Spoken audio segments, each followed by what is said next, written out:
Vasco acaba sendo derrotado pelo Flamengo, né?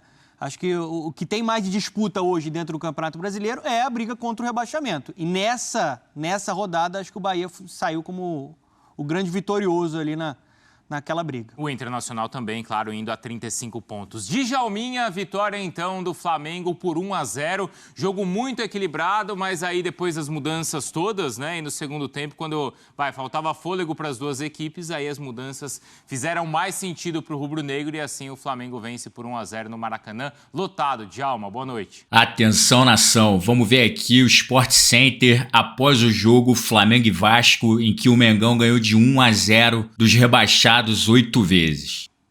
Boa noite, Bruno. Boa noite, Donan. Boa noite, Dom, que é o fã do esporte. É verdade, Bruno. Foi um clássico muito equilibrado. Primeiro tempo muito estudado, poucas oportunidades de gol. As duas equipes não se agrediram muito. Segundo tempo, o jogo se abriu um pouco mais. O Vasco, no momento em que leva o gol, já aos 30 minutos do segundo tempo, já estava até melhor na partida, apesar do Flamengo sempre ter tomado mais a iniciativa. Mas o Tite fez uma mudança que, na teoria, ela parecia que não funcionaria, mas acabou que funcionou. Ele tira o Bruno Henrique, coloca o Luiz Araújo e o lateral do Vasco sobe na marcação, o Gabigol faz uma penetração pelo lado esquerdo, faz o cruzamento e o Gerson faz o gol da vitória. Um clássico muito equilibrado, poderia terminar empate, acho que até o resultado mais justo, mas o Flamengo aproveitou a única oportunidade que teve e clássico é assim, né? Decidido num pequeno detalhe, o Flamengo saiu vitorioso. Reta final do primeiro tempo com o Léo Jardim aparecendo bastante. O Flamengo, o Vasco começa melhor o jogo, consegue encaixar bem uma marcação, parte física, acelerando, criando boas oportunidades. E aí o Flamengo equilibra ali na reta final do primeiro tempo e começa a testar bastante o Léo Jardim, né? Na soma dos 90 minutos, né, contando os acréscimos, um pouco mais de 90 minutos, eu achei que o Vasco foi superior, analisando o rendimento. Teve mais posse de bola, né, finalizou 17 vezes contra 10 vezes do Flamengo, só que o Flamengo foi eficiente. Teve a oportunidade de marcar, o Gerson foi lá e botou dentro da rede, assim é o futebol. Faltou contundência e eficiência, né? Aquele capricho na hora de finalizar as jogadas. E também reforçar a grande atuação. A gente destacou o Léo Jardim, que de novo foi muito bem, a grande atuação do Rossi, né? O Rossi evitou alguns gols que o Vasco teve chance ali, principalmente, né, chances que o Verratti, né, teve ali com aquela jogada aérea que é muito forte. Então, assim, acho que hoje o Flamengo tem um goleiro mais confiável. Olha essa defesa que ele faz na cabeçada do Verratti. O Rossi mostrando a que veio. A gente viu estamos vendo, né, aquele lance do Praxedes, né, que a bola desvia e parecia ter endereço. E esse lance é incrível também, do Zé Gabriel ali. Zé Gabriel, né, embaixo da trave ali, não conseguindo finalizar. E aí ele é muito difícil, né? Até porque a bola passa no meio de tantas pessoas, tantos jogadores ali, vai meio pelo instinto colocar o pé. Eu também achei que o Vasco, na soma dos 90 minutos, foi um pouco superior ao Flamengo, sobretudo ali no segundo tempo, quando o Rossi trabalha mais, ainda que o Flamengo tenha terminado melhor o primeiro tempo, mas para mim um Vasco se mostrou muito competitivo, né? Apesar do outro lado ter mais individualidades, inclusive saindo do banco e podendo fazer a diferença, né? Como os companheiros já destacaram. O Vasco fez um bom jogo, acho que dói muito para o torcedor da forma como acaba derrotado. E do outro lado, acho que do Flamengo pode não ter sido a melhor exibição, mas é uma vitória num clássico, é um time que venceu seus 2 jogos sob o comando do Tite e não sofreu gols, acho que isso precisa ser ressaltado. É ainda muito recorte muito pequeno para falar da influência do Tite, mas eu senti um Flamengo até mais competitivo sem a bola. Então, acho que é um time que parece estar dando uma resposta, ainda que seja muito cedo, para a gente fazer uma análise com mais propriedade em relação ao seu novo treinador. Os números, então, o Donan tinha destacado alguns, mas, Djalma, olha só como o Vasco leva vantagem em quase todos esses indicadores, né? Na posse de bola, nos passes certos, nas ações na área do rival, aí o número é bem equilibrado, mas com vantagem para o vascaíno. Ainda chutes e chutes certos, como o Donan falou, 17 finalizações do Vasco contra 10 do Flamengo. Aí no percentual, claro, de chutes certos, o Flamengo teve vantagem. E em cruzamentos, 32 cruzamentos contra 16, então muito buscando o Verratti. Bom, a gente vê que é exatamente no critério que o Flamengo leva vantagem. Aí é o que decide o jogo, que é a eficiência. Foi isso? A gente pode resumir assim? Foi por causa da eficiência que o Flamengo conseguiu vencer o jogo, Djalminha? Sem dúvida alguma, Bruno, porque a oportunidade, vamos dizer assim, mais clara, né, que o Flamengo teve, o Flamengo conseguiu converter, o Gerson deu sorte também, que a bola desvia na zaga, eu acho que até o Léo Jardim pegaria essa bola se ela não tivesse tido desvio, e do outro lado foi o contrário, né? O Vasco, quando teve a sua oportunidade, quando não finalizou equivocadamente, estava o Rossi ali, que foi bem, e o clássico, basicamente isso, um jogo muito equilibrado, os números dizem mais ou menos o que foi o jogo, né? O Vasco aí com uma superioridade, mas não transformada em chance clara de gol, né? Muito à base desses cruzamentos, porque tem esse jogador que é perigosíssimo na área, que é o Veguete, mas eu acho que o Flamengo foi isso, soube aproveitar a oportunidade que teve e matou o jogo, e um jogo, como eu falei antes, esse jogo poderia sair empatado tranquilamente, que eu acho que até seria o resultado mais justo, mas o Flamengo foi merecedor porque converteu a oportunidade que teve. Dá para falar que foi injusta a vitória? Injusto é que, assim, eu sou da teoria, assim, que injusto falar geralmente quando tem algum erro de arbitragem que determina, assim. O Vasco teve as oportunidades mas também dentro não foi essa superioridade toda do Vasco. Não, acho que não. Foi bem equilibrado, assim. É que, assim, não seria nenhum absurdo se fosse 1-0 pro Vasco, o jogo pela quantidade de oportunidades. Mas, assim, é como o Djalminha falou, da eficiência do time.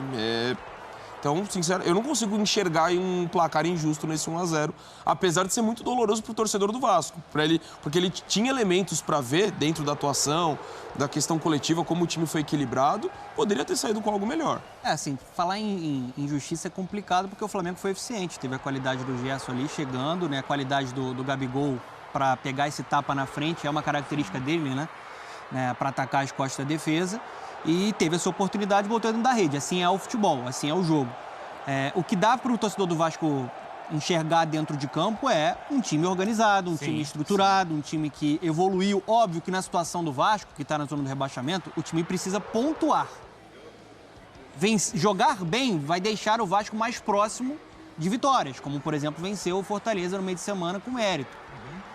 É um rendimento que deixa o torcedor esperançoso ainda em uma permanência para a Série A. Porque em algumas oportunidades, dentro do jogo, o Vasco foi superior, criou mais, fez o Rossi trabalhar, o Rossi sendo o melhor em campo para mim hoje no Maracanã. Mas o Flamengo foi o time eficiente dentro do Maracanã, porque foi lá e botou a bola dentro da rede, né? Teve mais qualidade para isso também. Acho que também que teve um peso grande, que é a questão do elenco, né? Isso é muito evidente. Isso é muito evidente, porque no segundo tempo entra um Gabigol, lá, como é que ele faz muito bem nessa jogada, né? Esse facão, né, para receber essa bola em profundidade. E o Vasco não tinha alguns jogadores importantes, o Rossi de fora, era um cara importante para essa rotação de elenco. O Marlon Gomes também, um cara que faz falta dentro desse setor de meio campo do Ramon Dias.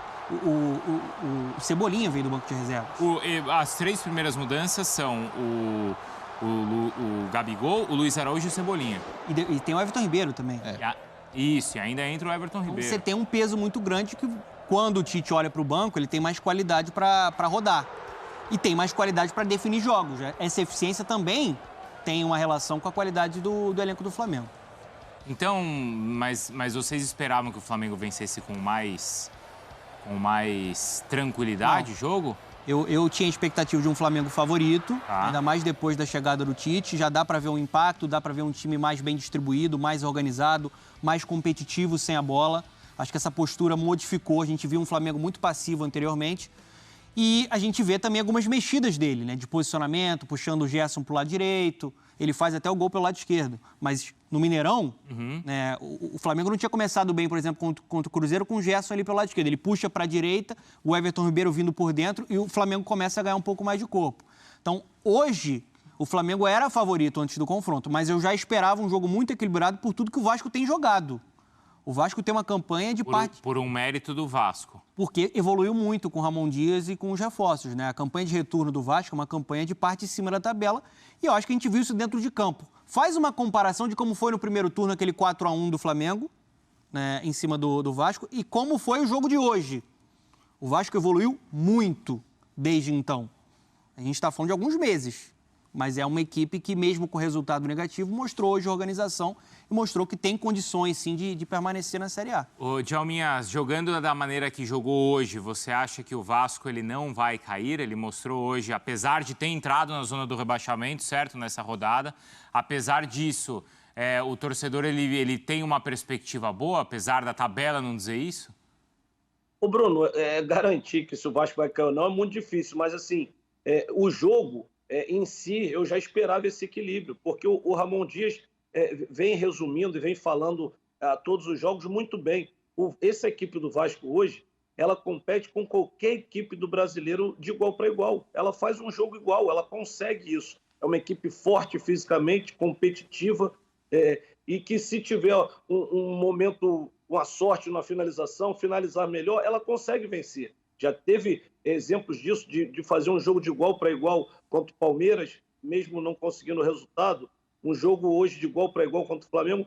Então, assim, o torcedor vascaíno, vendo essas atuações, ele pode estar esperançoso, que esse time do Vasco ele vai lutar até o final, e quando ele encontra alguma superioridade, ele está conseguindo vencer. Lógico que nós temos que reconhecer que ele enfrentou hoje o que hoje é o segundo colocado do campeonato. A gente tem que reconhecer, apesar de ser um clássico, a diferença técnica de um adversário com outro. E o Vasco enfrenta de igual para igual. Então, acho que o Vasco, pelo que vem jogando, o torcedor pode ficar esperançoso, porque tem condições de sair, sim, dessa zona de rebaixamento, mesmo hoje não conseguindo ao menos um empate, né, para ficar fora do rebaixamento. Mas também é verdade que, por mais que exista essa boa perspectiva, né, Donk, o Flamengo fez o que tinha que fazer. Pega o rival e fala, fica aí, ó, teu lugar é aí embaixo. Algo que, por exemplo, o Atlético Mineiro não fez com o Cruzeiro. Exatamente, e jogos de um equilíbrio até parecido. Assim, até no Clássico Mineiro eu tenho... No Carioca eu aponto o Vasco até como um pouco melhor na partida. No Mineiro, para mim, houve um equilíbrio muito grande ali entre as duas equipes. A questão, para mim, do Vasco, para mim, nitidamente, ele não está entre os 4 piores que jogam futebol no Brasil hoje. E, assim, com muita folga não está. Só que isso não é segurança nenhuma que você vai se manter no campeonato. Que você depende muitas vezes de sequência de resultados, você pode ter desfalques, como os seus concorrentes também estão jogando. Você tem uma oscilação, você tem muitos times mudando de técnico, né, nesse período. Quanto que isso pode influenciar, como influenciou positivamente no caso do Vasco. Então, por exemplo, o Corinthians é uma incógnita, também mudou de técnico recentemente. O próprio Cruzeiro também mudou de técnico recentemente. Vinha numa série muito ruim, mas daí ganha um clássico como esse. Então, assim, são muitos fatores que tornam a coisa imprevisível, ainda mais com tantos times ali próximos na zona do campeonato. Mas que o Vasco não está entre os 4 piores níveis de atuação do futebol brasileiro, ele não está nem perto disso daí. O Vasco está pagando um preço pelo péssimo primeiro turno que fez, né? Todos os erros da gestão, no planejamento, né? Uma pontuação muito baixa. O aproveitamento do Ramon Dias, o aproveitamento de parte de cima da tabela. Não só do Ramon, né, mas com os reforços que chegaram também, né? Você tem o Payet, que foi bem no primeiro tempo. Hoje até uma modificação do Ramon, né? Ele vindo mais por dentro, caindo mais pelo lado direito, o Peck invertendo para o lado esquerdo. Né? O Paulinho fechava em alguns momentos para ajudar o Payet também ali sem a bola. Então, você já vê o Ramon tentando colocar o Payet um pouco mais confortável. O Payet teve certa dificuldade quando jogou aberto pelo lado esquerdo, porque ele ficava distante do gol, ele era pouco acionado, participava pouco do jogo e tinha dificuldade sem a bola. Para ele jogar aberto, ele vai ter que acompanhar. Então, seria um problema. A melhor versão que a gente viu do Payet até agora com a camisa do Vasco foi no segundo tempo contra o Fortaleza, jogando por dentro. Porque ele é mais participativo, ele está mais próximo do gol e assim pode ser mais decisivo, tanto que resolveu o jogo lá. Então, a gente viu o toque de qualidade, a categoria que ele tem, principalmente ele no primeiro tempo, com algumas boas jogadas na criatividade que ele tem. Mas eu estou muito nessa linha do Donk, assim, falando sobre o Vasco, se a gente for analisar as equipes que estão brigando contra o rebaixamento, óbvio que, como o Djalma falou, não tem como a gente sacramentar e cravar, o Vasco não vai cair. Então. Quem decide isso é o campo. Mas falando de rendimento, acho que dos times que estão brigando ali, Vasco e Bahia são equipes que estão jogando mais futebol. Sim. São equipes que evoluíram muito, o Bahia com o Rogério Ceni e o Vasco com o Ramon Dias. Porque eu tô vendo aqui a tabela do Vasco, você também não tem garantia de vitória nos próximos jogos. Não. O próximo jogo é com o Inter. Daqui a pouco a gente vai falar muito do Inter, que acabou de golear o Santos por 7. É verdade que é em São Januário, a gente sabe o ambiente todo como vai ser importante. Depois ele vai jogar com o Goiás fora. Essa partida é fundamental. E o Goiás em casa tem feito pontos importantes. E depois ele joga fora de novo com o Cuiabá. Quer dizer, nessas 3 rodadas, não é, Dom? Que você não tem garantia de vitória nenhuma. Nenhuma. E se você não vence, são muitos deles confronto direto, né? Sim. O Inter ainda você também pode colocar nessa briga, embora eu acredito que não esteja. Então, assim, você não, a garantia é 0. Tudo bem que fez 7 no Santos, mas cada partida é uma história. Não dá para se basear nesse aspecto, mas continua completamente aberto. Essa disputa é difícil, assim, você descartar ali alguém, ou colocar alguém como seguro, não, que não vai cair, ou que vai cair. Lógico, tem uma diferença muito grande América e Curitiba, mas de resto é tudo muito nivelado. Djalma, na parte de cima da tabela, a gente tem neste momento, então, o Flamengo diminuindo um pouco a vantagem do Botafogo. Nessa rodada a diferença cai, porque o Botafogo empata e o Flamengo vence. A vantagem botafoguense agora é de 9 pontos. O Flamengo é o vice-líder da competição, o Red Bull Bragantino joga logo mais contra o Fluminense. O que essa diferença de 9 pontos significa para o rubro-negro, hein, Djalminha? Pro Flamengo, eu acho que é uma diferença muito grande para o Flamengo. O Flamengo tem que se concentrar no que o Tite planejou, que é a vaga direta para a Libertadores, né? Lógico, não vou dizer que está sacramentado o campeonato, eu acho que ainda não. O Botafogo tem que fazer sua parte, né? Um jogo como o de ontem, que você sai na frente, não é bom deixar escapar, porque depois no final pode pagar por isso, mas eu acho que a vantagem ainda é muito grande, né? Não só para o Flamengo, como o Bragantino, os dois que estão nessa briga. Vamos ver se o Palmeiras consegue a vitória hoje para também pensar em brigar por título. Mas eu acredito que o Flamengo tem que se concentrar em chegar aí de segundo lugar, né? Que é o objetivo maior que eu acho que pode conseguir, porque eu acho difícil, né? Não estou falando que é impossível. Botafogo vem tendo alguns tropeços, mas a vantagem ainda é muito grande, o número de vitórias. Então, acho que o objetivo principal não tem que ser pensar em título, não. Até porque conseguiu essa vitória de hoje, mas tem muitas equipes aí na briga e não tem nem garantido ainda essa Libertadores. Então, acho que o Flamengo tem que se preocupar mais com isso. Não acho que esse vai ser o final do filme, mas o grande plot twist da temporada é o Flamengo campeão brasileiro. O Flamengo apanhou o ano inteiro. Você já viu o Rock 4, Dom? Já. O Rock Balboa apanhou o filme inteiro do Ivan Drago. Sim. Tava todo ensanguentado. Hein, Djalminha? Você assistiu esse na sessão da tarde? Na tela quente? Apanhou. De repente ele dá um golpe, pá, muda o final do filme. E aí seria... E é o Flamengo campeão brasileiro. Já pensou nisso? Seria completamente... Vai ter que dar muito golpe. Só não dá. Então. E o que seria bizarro mas nesse... no filme do Stallone isso aconteceria. Não, no filme aconteceria. Se o Stallone jogasse no Flamengo, até Fuga pra vitória. eu acreditaria. Não, mas assim, seria bizarro por conta que, para mim, o campeonato mais difícil, o título mais difícil da temporada para qualquer clube, ainda mais no cenário atual do futebol brasileiro, é o brasileiro. E aí, pensando nessa possibilidade, mas eu também acho como muito difícil e acho que o Tite foi muito bem na hora de definir a situação logo na entrevista de apresentação dele. Colocar como objetivo a vaga direta na Libertadores. O título é um sonho, só que é um sonho que não depende do Flamengo. Ele depende de tropeços do Botafogo. O Flamengo tem que pensar no que ele pode fazer. Se o Botafogo, de repente, cooperar com isso, aí você espera e discute se o roteiro acaba dando certo. Mas, no momento, o foco do Flamengo tem que ser fazer a parte dele, que é tentar se classificar direto para a Libertadores. Eu também acho que o Flamengo não se colocou na briga ainda. Essa briga do Botafogo. Não se colocou na briga? O Botafogo é o líder do Campeonato Brasileiro desde a terceira rodada. É de cabo a rabo. Tem uma vantagem para ser construída e é um time muito consistente. A briga do Flamengo nesse momento é, primeiro, a confirmação da vaga na Libertadores. Foi o que o Tite falou. Falar em título do Campeonato Brasileiro seria lucro, seria um sonho. E eu acho que é um sonho distante no momento. O que tem de positivo até agora? O Tite chegou, está com 100% de aproveitamento. Ele pega um jogo fora de casa, vence. Ele pega um clássico muito complicado, vence. Eu acho que o time avançou em alguns pontos, na organização, na postura. Né? Ele tem ali a característica de modificar o posicionamento de um outro jogador, mas ainda é um trabalho que ele vai precisar de mais tempo, porque ele pega um Flamengo praticamente com terra arrasada do Sampaoli. Tinha muito pouco para aproveitar. Tanto que hoje, o Flamengo com um elenco mais poderoso, com jogadores com mais capacidade técnica, o Flamengo, em alguns momentos, ele foi inferior ao Vasco. Porque o Ramon Dias tem mais tempo de trabalho, né? Chegou há mais tempo, o time já tem uma cara maior dele, o Tite ainda está moldando um pouco esse padrão de jogo, essa organização do Flamengo. Eu acho que está cedo para falar em possibilidade de título para o Flamengo. No momento, o objetivo tem que ser Libertadores. Cuiabá, Palmeiras e Vasco são os próximos adversários do Botafogo. Cuiabá e Palmeiras... Bom, os 3 jogos são no Rio, né? Mas são os 2 primeiros como mandante. Contra Cuiabá e contra o Palmeiras. O Flamengo ele vai jogar fora com o Grêmio, joga em casa com o Red Bull Bragantino e joga em casa com o Santos.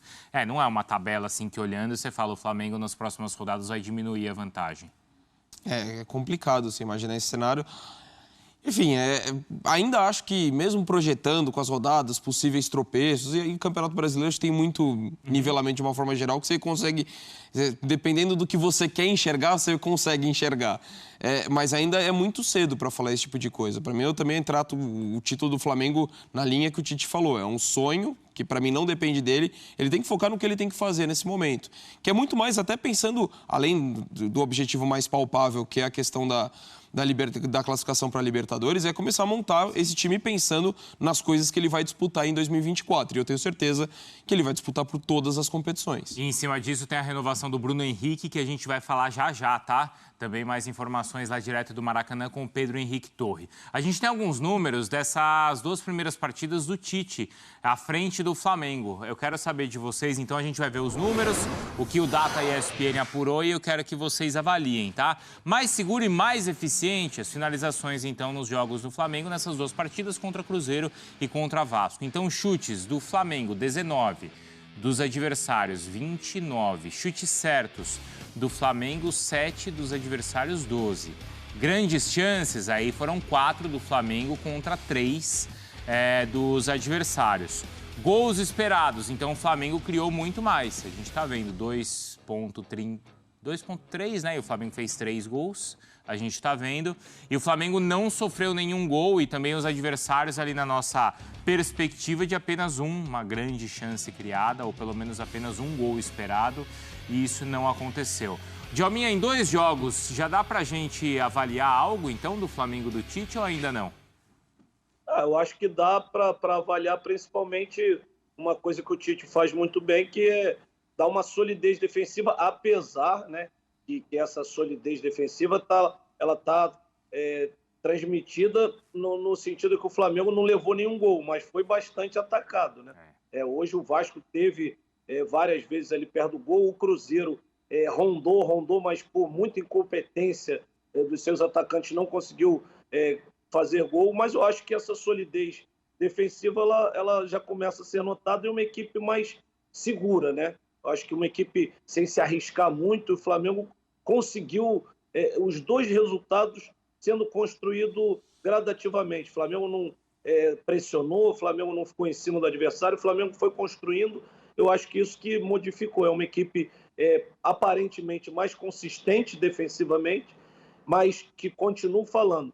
Na parte ofensiva ela tem que crescer muito em termos de criação, em termos de oportunidade de gol, porque mesmo o Flamengo conseguindo 2 vitórias, ele criou muito pouco e os adversários tiveram mais oportunidades do que ele. A gente viu ali nos números, né, de finalizações principalmente. Sim. Vocês sentiram essa segurança toda no jogo de hoje? O Flamengo passa essa segurança defensiva? Passou? Eu acho que passa um avanço. O time está mais compactado, o time está melhor posicionado, está um pouco mais organizado e dá para destacar as atuações da dupla de zaga, principalmente.